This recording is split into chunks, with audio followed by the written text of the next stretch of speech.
सबैजनालाई नमस्कार। हामी अहिले केन्टकीको राजधानी फ्र्याङ्कफर्ट स्थित ट्राफिक मुनको अगाडि छौँ। यो राष्ट्रपति एन्डी बेसर बस्ने बिल्डिङ हो। यो अग्लो ठुलो बिल्डिङ छ। यसलाई अर्को भाषामा भन्ने भने यसलाई केन्टकीको संसद भवन भने पनि हुन्छ।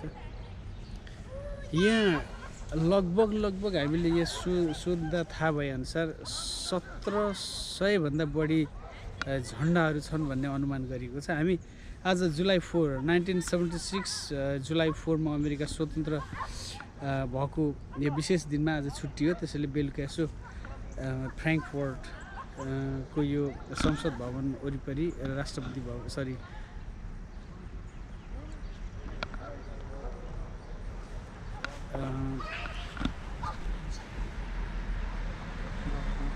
गभर्नर बस्ने बिल्डिङ वरिपरि यहाँ घुमघाम गर्दैछु। केटाकेटी त्यहाँ छन्।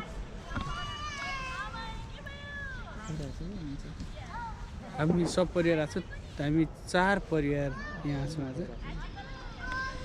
यो बेलुकाको दृश्य एकदमै रमाइलो छ यो झन्डा देख्दाखेरि। र हामी सबैले यहाँ टी सर्टमा पनि अमेरिका युएसए लेखेका झन्डाहरू लगाएका छौँ। आज हामी पनि नेचुरलाइजेसन प्रोसेस अन्तर्गत अमेरिकी नागरिक हुने प्रक्रियामा भएको कारणले हामी नेपालमा जन्मे पनि अब हामीले दुईटै देशको गर्व गर्नुपर्ने हुन्छ। त्यसैले हामी यो दिन लाई मनाउनको लागि वास्तवमा यहाँ बेलुका आछौँ।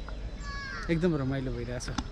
अब आशा गरौँ हामी अझै पनि यहाँ वरिपरि फोटो सेसन गर्नेछौँ, घुम्नेछौँ।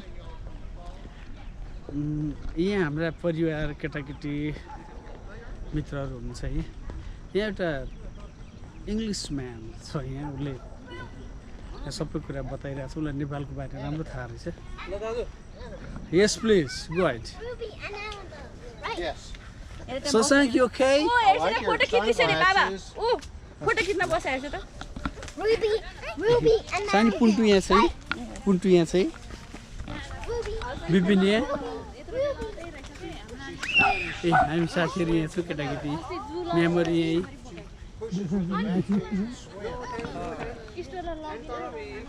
र यो राष्ट्रपति ल हामी यो बेलुकाको रमाइलो गर्छौँ है त। मैले भिडियो बन्द गरेँ। ल सबैजनालाई नमस्कार। जय होस्।